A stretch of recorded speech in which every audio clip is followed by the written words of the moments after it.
কান্ত রাধা কান্ত নমস্তে। জয় রাধা কৃষ্ণের জয়, জয় রাধা রমণীর জয়, জয় রাধা মাধবী জয়, রাধা গোবিন্দ জয়, রাধে জয়, রাধে জয়, হরিবল জয় মহালক্ষ্মী। শুনো সব পাপি তাপি আর ভক্তগণ, লোকনাথ বাবার কথা করিব কীর্তন। মহাযোগী লোকনাথ নামটি ধারায়, যে নামের গুণে সর্বজীব ত্রাণ পায়। সদাশিব তুল্য তিনি অতি দয়াবান, স্মরণে পরম গতি করেন প্রদান। যেটাকে তাহারে পার পাপ দূরে যায়, অজ্ঞানতা দূরে যায় তার করুণায়। এসো ভাই ধরি তার যুগল চরণ, অবশ্য সার্থক হবে মানব জীবন। আবির্ভাব 24 পরগনা জেলা, পশ্চিমবঙ্গেতে 84 চাকলা গ্রাম, মহকুমা বারাসাতে শ্রীরাম নারায়ণ ঘোষাল তথা বসিত শ্রীকমলা দেবী তার ধর্মপতি সতী। একদা পত্নীকে বলে রামনারায়ণ, এক পুত্র তুমি মোরে করিবে অর্পণ। সেই পুত্র গৃহচারী সন্ন্যাসী হইবে, তার পুণ্যে বংশ মোর উদ্ধার পাইবে। তারপর 3 পুত্র তাহার হইল, পুত্রে দিতে শ্রীকমলা রাজি না হইল। তারপর হলো যাবে 4র্থ সন্তান, সন্ন্যাসী হইতে তারে করিল প্রদান। বেশি সুসামান্য নয় বলে সকলেতে, নানা রোষ লক্ষণ রয়েছে অঙ্গেতে। ভগবান গাঙ্গুলি থাকে গ্রাম কচুয়াতে, সংবাদ পাইয়া সে আসিল দেখিতে। মহান পণ্ডিত বেদাধ্যায়ী নিষ্ঠাবান, ব্রহ্মতেজে দীপ্ত দেহ অতি জ্ঞানবান। অতি সুলক্ষণ যুক্ত দেখিয়া শিশুরে, অতিশয় আনন্দিত হলেন অন্তরে। নামকরণে দিন করি নিতারণ, লোকনাথ তিনি করেন নির্বাচন। রামনারায়ণ মনে যেই আশা ছিল, ভগবান গাঙ্গুলিরে সকলে বলিল। গাঙ্গুলি বলিল, উপনয়নের পরে সাথে করে নিয়ে যাব তোমার পুত্রে। সম্মত হয়ে হলেন তাহার নাম নারায়ণ, ভগবান গাঙ্গুলি হয় আনন্দিত মন। প্রতিবেশে পুত্র বেণীমাধব সাথীতে, লোকনাথ সমিতা থাকে আনন্দেতে। 11 বছর বয়স দোহাকার হলো, একদিন একসঙ্গে উপনয়ন হলো। কার্য শেষ হলে বলেন ভগবান, এইবার পুত্র লয়ে করিব স্থান। রামনারায়ণ শুনি আনন্দিত চিত্তে, তুলে দিলে লোকনাথে গাঙ্গুলির হাতে। লোকনাথ আর বেণীমাধবের হৃদয়, ভগবান গাঙ্গুলি যায় আনন্দিত হয়ে। মুন্ডিত মস্তকার দণ্ড লয়ে হাতে, বেণীবদন লোকনাথ বাহির এলো পথে। অবশেষে পীঠস্থান কালীঘাটে এসে, শিষ্যদায় লয়ে গুরু থামিলেন শেষে। ঘন জঙ্গলেতে ভরা ছিল এই স্থান, জলাঘরে ছিল মাতৃভূমি অধিষ্ঠান। এক বৃক্ষতলে গুরু আসন করিয়া, বসালেন শিষ্যদয়ে যতন করিয়া। বিভিন্ন সাধনা গুরু শেখান যতনে, শিষ্যদয় গুরু আজ্ঞা পালে সযতনে। কালীঘাটে কিছুদিন সাধনা করিয়া, প্রস্থান করে গুরু শিষ্যের নিয়া। জঙ্গলের মাঝে এক স্থানে, শিষ্যদের লয়ে গুরু আসেন সেখানে।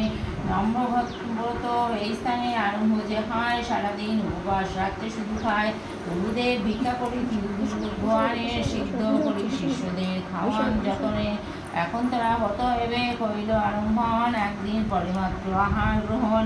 এবার তিরাজ ব্রত পালে সযতনে, একদিন আহার 3 দিন অনুসারে। অন্নহের ব্রত এবে আরম্ভ হইল, 5 দিন পরে একবার আহার পাইল।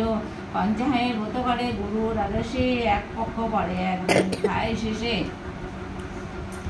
এই ব্রত শেষে মাসও ব্রত নেয়, 1 মাস পরে একদিন মাত্র খায়। এই রূপে ব্রত সাধনা করিতে 40 বৎসর কাটে দেখিতে দেখিতে। গুরুর বয়স হইল 27 বছর, শিষ্যদের বয়ক্রম 50 বৎসর।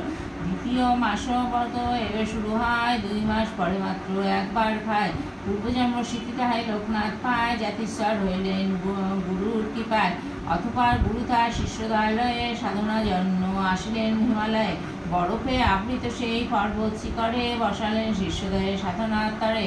যত্ন করি শিষ্যদয়ে শাসনে বসালো, তারপর গুরুদেব আদেশ করিল, এখানে তপস্যা করো প্রিয় শিষ্যদয়, যতদিন ব্রহ্মজ্ঞান লাভ নাহি হয়। যত কিছু শিখিয়াছে আমি এতদিন, যা কিছু করেছে ব্রত আচরণ এতদিন। তপস্যায় সেই সব সাহায্য করিবে, নিস্তরঙ্গ ব্রহ্মজ্ঞান নিতে লাভ হবে। ভয় নাই আছি আমি তাহা তোমাদের পাশে, জেগে রাখো তোমাদের সিদ্ধি লাভ আসে। গুরুকে প্রণাম করি শিষ্য 2 জনে, তপস্যা করিতে তারা বসিল 2 জনে। গুরুদেব শিষ্যদের বুকে তুলে নিল, গুরু বলে সিদ্ধ লাভ হলো এই স্থানে। এইবার চলো যায় সেই দেশ পর্যটনে। হিমালয় হতে নামে ভ্রমিতে ভ্রমিতে আসলেন তারা শেষে কাবুল দেশেতে। মোল্লা সাহেব নামে এক মুসলমান ছিল, তার প্রিয় সবে মিলিয়া আশ্রয় হইল। কিছুদিন কাটাইয়া কাবুল দেশেতে তিনজন চলিলেন কাশীর পথেতে। গুরু ভগবান চিন্তা করেন অন্তরে, আর কিবা প্রয়োজন থাকিয়া সংসারে। মহাতীর্থ কাশীধাম অতি পুণ্য স্থান, বিশ্বনাথ অন্নপূর্ণা রহে অধিষ্ঠান। কর্ণিকার ঘাটে দেখেন আসিয়া শ্রী তৈলঙ্গ স্বামী সেখানে আছেন বসিয়া। শিবতুল্য মহাযোগী মহাজ্ঞানী হিতলাল নামে সেটা পরিচিতি তিনি। ভগবান গাঙ্গুলি তার নিকটে গিয়া শিষ্যদয় তার হাতে দিলেন তুলিয়া। তারপর গঙ্গায় স্নান অপর বসিলেন ভগবান করিয়া আসন। গুরুর বিলম্ব দেখি শিষ্য দুইজনে গঙ্গা তীরে আসিলেন গুরুর সন্ধানে। গঙ্গা তীরে আসিতারে করেন দর্শন, গুরুদেব রয়েছেন ধ্যানে নিমগ্ন। শিষ্যদের গিয়া তার গায়ে হাত দিতে প্রাণহীন দেহ তার পড়িল মাটিতে। হাহাকার করি উঠে শিষ্য দুইজন আসিয়া তৈলঙ্গ স্বামী বুঝায় তখন। অতঃপর পুত্রাদির শিষ্য দুটি তার শেষকৃত্য করে যাহা শাস্ত্রের আচার। তৈলঙ্গ স্বামীর স্থানে ফিরিয়া আসিল, তারই আশ্রমে বাস করিতে লাগিল। এইভাবে কাশীধামে কিছুতে গেল দেশ ভ্রমণের ইচ্ছে মনিতে জাগিল। তৈলঙ্গ স্বামীরে তারা সে কথায় জানায় শুনিয়া তৈলঙ্গ স্বামী অনুমতি দেয়। অনুমতি পেয়ে তারা হাঁটিতে হাঁটিতে আসিলেন অবশেষে আফগানিস্তানে। পারস্য ভ্রমণ করিয়া অবশেষ আসিল, মক্কায় আসিয়া তারা উপস্থিত হইল। মক্কাতে কদিন থাকি তারা দুইজন চলিলেন মদিনায় করিতে দর্শন। মদিনা ভ্রমিয়া শেষে মরুভূমি পথে চলিলেন দুইজন পূরণে মক্কেশ্বর দর্শনতে। ফকিরের কথা শুনিয়া পথেতে দর্শন করিতে তারা গেল দুজনাতে। অতিবিদ্ধ সে ফকির দিব্য জ্যোতির্ময় আব্দুল গফুর নামে পরিচিত হয়। ব্রহ্মজ্ঞানী সে ফকির, ব্রহ্মে স্থিত মন। ফকির সামান্য নয়, ইনি ব্রাহ্মণ। ছাড়িয়া আরব দেশে তারা দুইজন তুরস্ক ইটালি গ্রিস করেন ভ্রমণ। সুইজারল্যান্ড দেশভূমি ফ্রান্সেতে আসিত। ইউরোপ ভ্রমিয়া তারা স্বদেশে ফিরিল। হিমালয় তীর্থ সব করিয়া দর্শন, অবশেষে বদ্রীনাথ করেন দর্শন। সহসা তৈলঙ্গ স্বামী আসেন যেখানে, সমুদ্রের পথে তারা যান তিনজনে। তুষারে তাদের দেহ শ্বেতবর্ণ হয়, মানুষ কি অন্নপানে বুঝা নাহি যায়। বহু কষ্টে দীর্ঘপাত করিয়া অতিক্রম আসিলেন মেরুদেশে করিয়া বিশ্রাম। বিচিত্র সে স্থান, সেটা নাহি সূর্যলোক, চিরস্ত মৃত সূর্য নাহি দিবালোক। তুষারে সর্বত্র ঢাকা গাঢ় অন্ধকার, দেখা কিছু নাহি যায় বিচিত্র ব্যাপার। এই রূপে সমুদ্র দেখিয়া অবশেষে উপনীত তিনজনে হন চীন দেশে সীমান্ত রক্ষীরা তাদের কারারুদ্ধ করে। পরিচয় পেয়ে সম্মানে মুক্ত করে। বলেন তৈলঙ্গ স্বামী লোকনাথ ডাকি, লোক হিতকায় কিছু কার্য করে দেখি। ব্রহ্মজ্ঞান লোভিয়াছ, ফিরে যাও দেশে, এইবার থাকো ভক্ত পরিবেশে।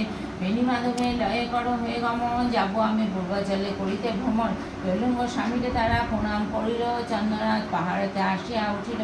অকস্মাৎ একদিন বিপদ ঘটিল, বনমধ্যে দাবানল জ্বালিয়া উঠিল। সেই অগ্নিমধ্যে বিজয় কৃষ্ণ ছিল, লোকনাথ যোগ বলে তারা উদ্ধার হইল। চন্দ্রনাথে কিছুদিন থাকি অবশেষে লোকনাথ চলিলেন দূরবঙ্গ দেশে। বেণী মাধব চলিলেন কামাখ্যা তীর্থেতে, লোকনাথ চলিলেন আসামের পথে। অবশেষে আসিলেন ত্রিপুরা জেলায় দাউদকান্দিয়া শিববর্ষে বৃক্ষের তলায়। একদিন এক ব্যক্তি তথায় আসিল, ডেঙ্গু কর্মকার নামে পরিচয় দিল। অপরাধী ছিল ডেঙ্গু, বিচার অধীনে প্রাণদণ্ড হয় তারা সকলেই জানে। লোকনাথ শিষ্যজনে হইল আশ্রয়, কাতরে বলিল বাবা বাঁচাও আমায়। দয়ামাত লোকনাথ বলে আহারে, অবশ্যই মুক্তি পাবে বলে তিনি করে। পরদিন আদালতে রায় বাহারিল, নির্দোষ বলিয়া ডেঙ্গু খালাস পাইল।